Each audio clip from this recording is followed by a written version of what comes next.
तो हेलो बिडू लोग, पिछले एपिसोड में हम सभी लोगों ने देखा हुआ होता है कि जो काई यांग था उसने एक अंकल को बचाया था जो आयरन शॉप के राइस शॉप के ओनर थे।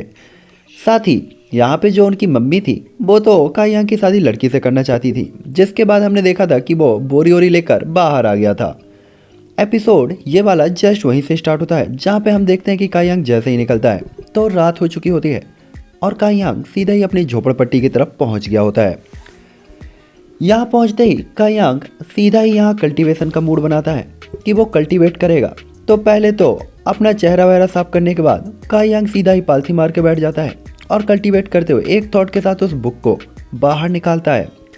ये जो ब्लैक सोल बुक होती है जैसे ही उसके हाथ में आती है काई यांग इसके पन्नों को खोलना शुरू कर देता है, क्योंकि काई यांग यहाँ पे अब स्किल्स को परफॉर्म करना चाहता था।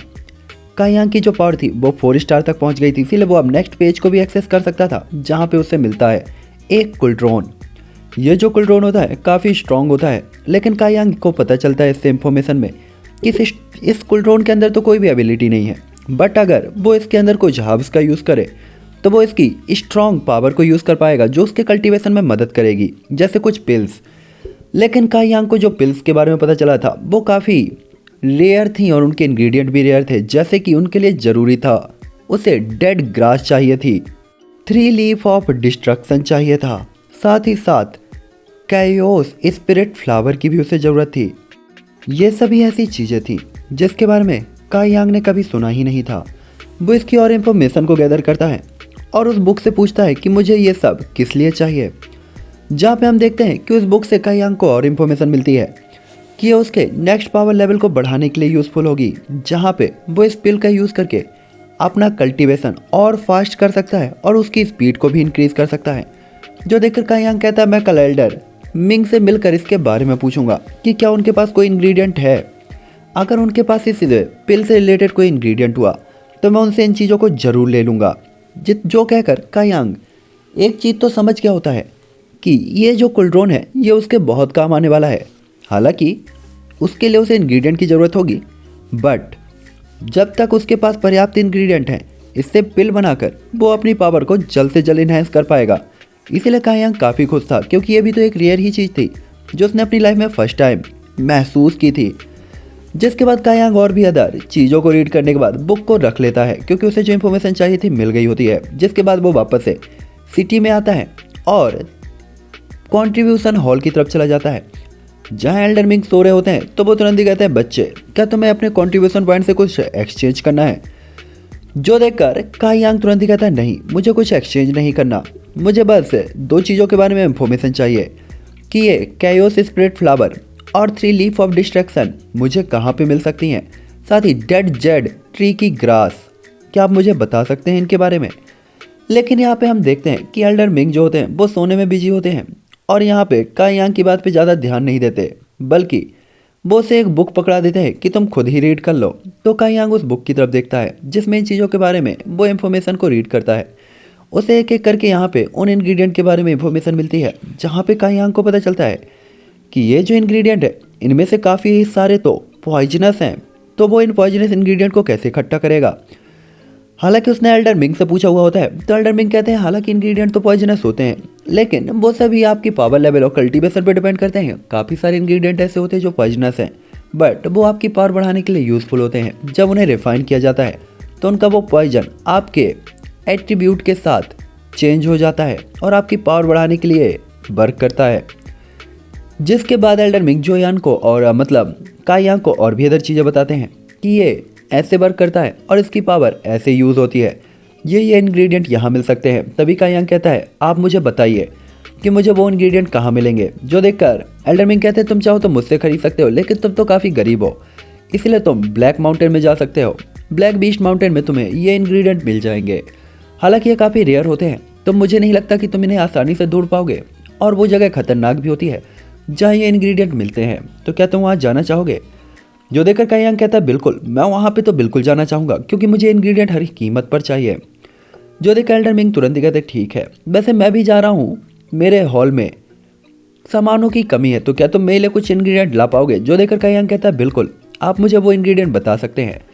जो देख एल्डर मिंग तुरंत ही कहते हैं, देख मैं बूढ़ा हो चुका हूँ, मेरे पास इंग्रेडिएंट है नहीं, तो अगर तू मेरे को इंग्रेडिएंट ला के देगा तो मैं बदले में तुझे कंट्रीब्यूशन पॉइंट दूंगा, तो उसके बदले कुछ चीज़ों को भी एक्सचेंज कर सकता है, बाकी लिस्ट ये रही, तूने रख ले।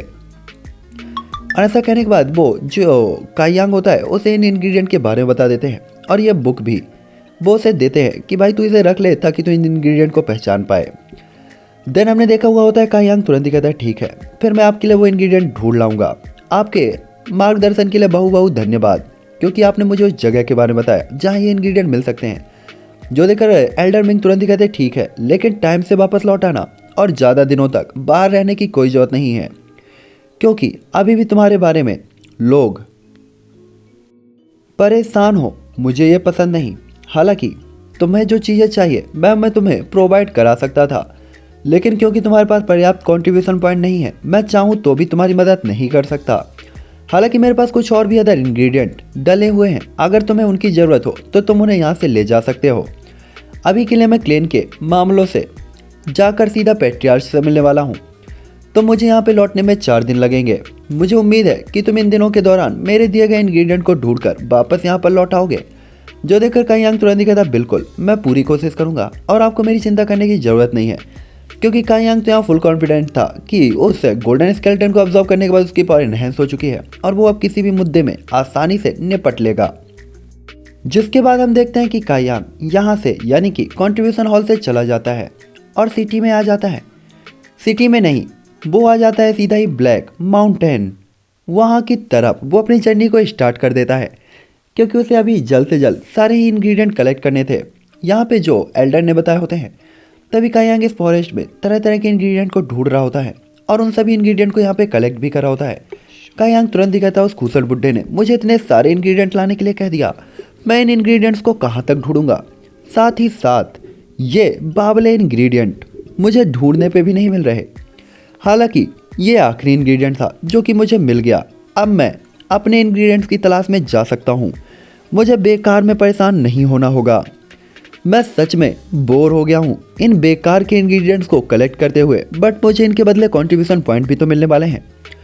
और इतना कहने के बाद काई यांग आगे की तरफ जाने लगता है, क्योंकि वो अब अपने इंग्रेडिएंट को ढूंढना चाहता था, लेकिन वो कहता है कि ये तो पॉइजनस है, मैं उन्हें कैसे कलेक्ट करूँगा।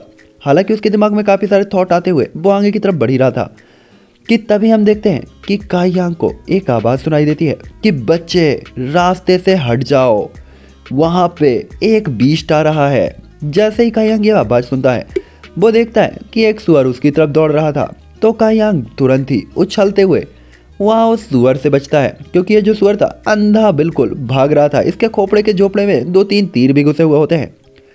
हालांकि काई यांग बड़ी मुश्किल से भागते हुए निकला था कि तभी उसके चेहरे के बगल से 3 तीर निकलते हैं जो इस बीस्ट की आंखों में लगते हैं और बीस्ट वहीं पे गिर जाता है। जो देखकर 2 बाप बेटे आते हैं और तुरंत ही कहते हैं, बच्चे क्या तुम ठीक हो, कहीं तुम्हें चोट वोट तो नहीं लगी, ये बीस्ट बहुत खतरनाक है, तुम पीछे रहो वरना ये तुम्हें इंजर्ड कर सकता है। जो सुनकर काई यांग तुरंत ही कहता है, आपका बहुत बहुत धन्यवाद। लेकिन तभी ये बीस्ट फिर से उठते हुए कहता है, अबे बाबली चिरांदो, मुझे इग्नोर मत करो। और तभी वो बच्चा तुरंत ही कहता है, पापा मैं ये त्रिशूल इसके अंदर घुसेड़ दूंगा। जो देखकर पापा कहते हैं, रुक जा बेटे, पहले इसे मार तो लेने दे। और इसके बाद वो उसे एक तीर मारता है, जो तीर सीधा ही इसके अंदर तो घुसता है, लेकिन इस बीस्ट को अब कुछ हो नहीं रहा होता। हम देखते हैं ये बीस्ट पागलों की तरह दौड़ते हुए काई यांग और उस बच्चे की तरफ भाग रहा होता है और इन लोगों की तरफ। लेकिन तभी जो ये बंदा होता है तीर मारता है और काई यांग उस बच्चे को लेकर दूर गिर जाता है। दूसरी तरफ ये बीस्ट उस पेड़ से टकराया था तो वो पूरा का पूरा पेड़ ही टूट गया होता है और यह बीस्ट भी जमीन में जमी दोष हो गया था, जिससे देखा जा सकता था कि इस बीस्ट की पावर कितनी खतरनाक है, यह पूरे के पूरे एक पेड़ को तोड़ सकता है। हालांकि यह बंदा उस बीस्ट को एरो तो मारता है, लेकिन वो एरो इसकी स्किन के अंदर अब घुस नहीं रहे थे, क्योंकि बंदे ने अपनी बॉडी प्रोटेक्शन एक्टिवेट कर दी थी और अंधा होकर इनकी तरफ दौड़ना शुरू कर दिया था। जो देखकर बाप बेटे सभी चिल्लाते हुए कहते हैं, भागो, और दोनों अलग अलग डायरेक्शन में भागने लगते हैं। लेकिन ये जो सुअर होता है ये काई यांग की डायरेक्शन की तरफ भागने लगता है और काई यांग और वो बच्चा जोर जोर से भाग रहे होते हैं। लेकिन ये बंदा उसे एरो मारने की कोशिश करता है, लेकिन इस बीस्ट को घंटा कोई फर्क नहीं पड़ रहा था। तभी काई यांग कहता है, मैं भाग क्यों रहा हूँ बे, मैं तो कल्टीवेटर हूँ जिसकी पावर बॉडी बैलेंसिंग के 4th स्टेप पर आ चुकी है, मैं तो इससे आसानी से निपट सकता हूँ। और इतना कहने के बाद काई यांग हवा में उछलते हुए इस बीस्ट के ऊपर आ जाता है। हालांकि अभी बीस्ट की तरफ दौड़ रहा था, लेकिन अब काई यांग इससे डरता नहीं है, बल्कि उछल के इसकी बॉडी के ऊपर बैठकर इसे अपनी सवारी के तौर पर यूज करता है कि चल मेरे घोड़े टिक टिक टिक। काई यांग इसे कंट्रोल करके इसे रोकने की पूरी कोशिश कर रहा था, लेकिन यह रोक नहीं रहा था, इसलिए काई यांग इसे एक लात मारता है। लेकिन काई यांग को भी अंदाजा नहीं था कि उसकी जो लात है वो इतनी स्ट्रांग होगी कि यह बंदा गिरेगा और फिर कभी उठ नहीं पाएगा। दोस्तों काई यांग भी यहाँ पे मस्त एक्शन मारते हुए जमीन पे आ जाता है, लेकिन एक भी इंग्रेडिएंट नहीं मिलते। ग्रेविटी कहाँ गई? दोस्तों ये बाप बेटे खुश होते हुए कहते पापा हमने उसे मार दिया। जिस पे काई यांग कहता है हाँ हाँ तुम ही लोगों ने मारा है, छोटी चिरांदो रख लो इसे, वैसे भी मैं क्या ही करूँगा। ये लोग उस सुअर के पास आते हैं, अपने एरो को कलेक्ट करते हैं और कहते हैं हम लोग यहाँ के शिकारी हैं जो इन बीस्टों का शिकार करते हैं और यहीं पर रहते हैं। साथ ही इस बीस्ट को पकड़ने के लिए तो हमने काफ़ी सारे ट्रैप रैप लगाए थे, लेकिन न जाने यह कैसे तुम्हारी तरफ भाग गया। बच्चे तुम लकीली बच गए। जो देखकर काई यांग कहता है हाँ हाँ आपका बहुत बहुत धन्यवाद कि आपने मुझे बचा लिया। जिसके बाद हम देखते हैं कि काई यांग कहता है कि आप लोग यहाँ पे ब्लैक विंड माउंटेन में हमेशा ही शिकार के लिए आते रहते हैं। जिसपे बंदा कहता है हाँ हाँ। तभी काई यांग कहता है तो क्या आप मुझे बता सकते हैं कि यहाँ पे कोई ऐसा प्लेस है जहाँ पे पॉइजनस हब पाई जाती हो, क्योंकि मुझे उनकी ज़रूरत है। जो देखकर वो जो लौंडा होता वो तुरंत ही कहता फादर यहाँ से 3 माइल दूर ईस्ट डायरेक्शन में वो प्लेस है जहाँ पे ऐसी चीज़ें हो सकती हैं, हम उसे काफ़ी खतरनाक प्लेस भी कहते हैं। जो देखकर ये बंदा तुरंत ही कहता है हाँ उसे हम डेड लैंड कहते हैं और वो काफ़ी खतरनाक है बच्चे, जहाँ पे तुम्हें ऐसी पॉइजनस और रेयर हब मिल सकती हैं, लेकिन वहाँ से कोई भी जिंदा नहीं लौट के आ सकता। जो देखकर काई यांग कहता है आप मुझे उसका रास्ता बता सकते हैं। जो देखकर ये बंदा कहता है तुम वहाँ पे भटक सकते हो बच्चे, तो क्यों ना हम तुम्हें वहाँ तक गाइड कर दें, तुम चलो हम तुम्हें वहाँ ले चलते हैं, वहाँ काफ़ी बड़े बड़े माउंटेन्स हैं और ट्रीज नहीं हैं। जो देखकर काई यांग कहता है बाप का बहुत बहुत धन्यवाद और इसके बाद ये वहाँ की तरफ निकल जाते हैं। नेक्स्ट सीन हम देखते हैं कि ये माउंटेन पे पहुँच चुके होते हैं, जहाँ काई यांग तुरंत ही कहता है बहुत बहुत धन्यवाद आप मुझे इस जगह पर लेके आए। तभी काई यांग को वहाँ पे एक हर्ब दिखाई देती है जो कि वही डेड जेड ट्री की हर्ब होती है, यानी कि ग्रास डेड ट्री ग्रास, जो कि उसके हर्ब्स में से एक था, जिसे काई यांग कलेक्ट कर लेता है और तुरंत ही उसे उखाड़ कर रख लेता है कि मुझे मिल गई। तभी वो बंदा कहता है तो बच्चे तुम्हें जो चाहिए था वो मिल गया। जो देखकर काई यांग कहता है नहीं नहीं अभी मेरा काम नहीं हुआ, मुझे और अंदर तक जाना पड़ेगा और मुझे नहीं पता और कितना वक्त लग जाएगा। आपका यहाँ तक आने के लिए धन्यवाद। जो देखकर बंदा कहता है बच्चे तुम अभी काफ़ी यंग हो और तुम्हारी एज ही क्या है, साथ ही देखने में तुम काफ़ी वीक लगते हो। ये डेड प्लेस है जहाँ लोगों की जान जाना नॉर्मल है, तुम अंदर क्यों जाना चाहते हो।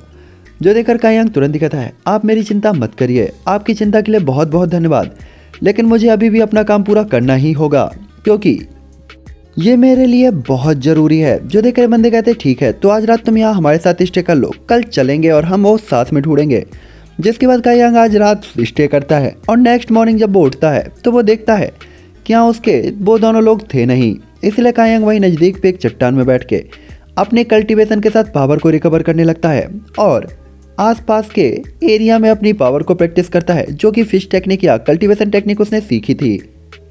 तभी काई यांग अपनी बॉडी में फैली हुई एनर्जी को महसूस करता है तो वो तुरंत ही कहता है वो वाव मैंने 4 स्टेप पर ब्रेक थ्रू कर लिया है, इससे मेरी पावर काफ़ी ज़्यादा इंक्रीज हो चुकी है।